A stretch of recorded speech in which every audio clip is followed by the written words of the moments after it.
Danas govorimo o jednoj neobičnoj knjizi. Naime, ako bismo pravili anketu koja je to najčešća knjiga u srpskim kućama, to je svakako kalendar.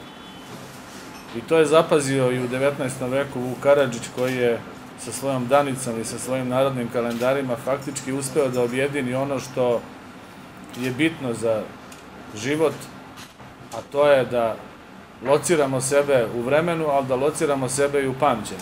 Pamćenje i vreme nisu isto. Jer mi svi živimo u istim datumima, ne živimo u istim vremenima.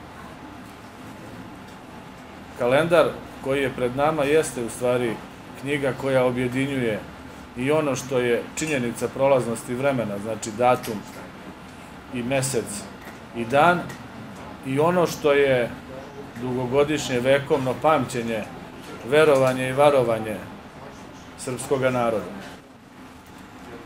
Znači vreme u najširem smislu, vreme u pamćenju, vreme u verovanju, vreme u trajanju.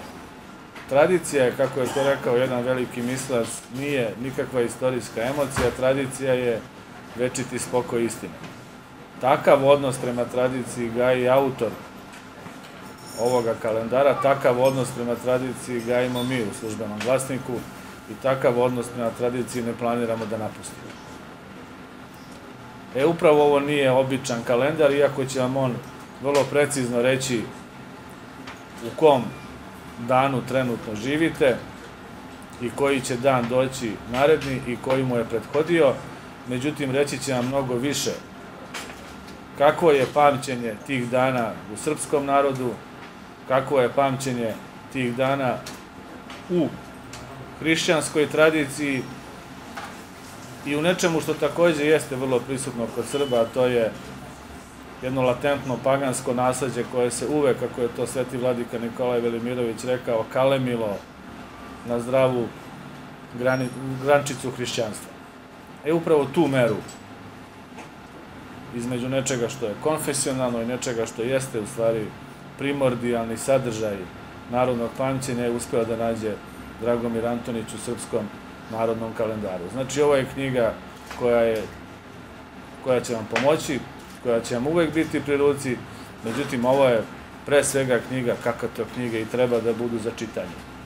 Čitanje vremena, čitanje običaja, čitanje ljudi, čitanje onoga što nam se dešavalo i onoga što će nam se dešavati i što ćete ostavljati kao belešku u svom kalendaru. Srpski narodni kalendar za 2013.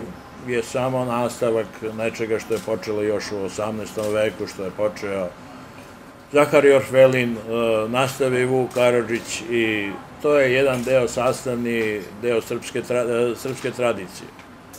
Znači kontinuitet. Ono što smo imali u 20.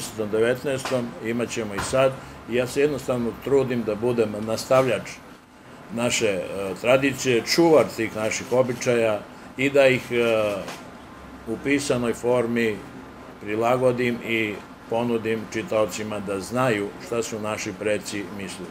Jer ja duboko verujem da je tradicija naša budućnost i da narod koji ne poštuje svoju tradiciju i ne poštuje svoju prošlost neće umeti da ceni ni sadašnjost, a neće ni znati kako da se snalazi u budućnosti.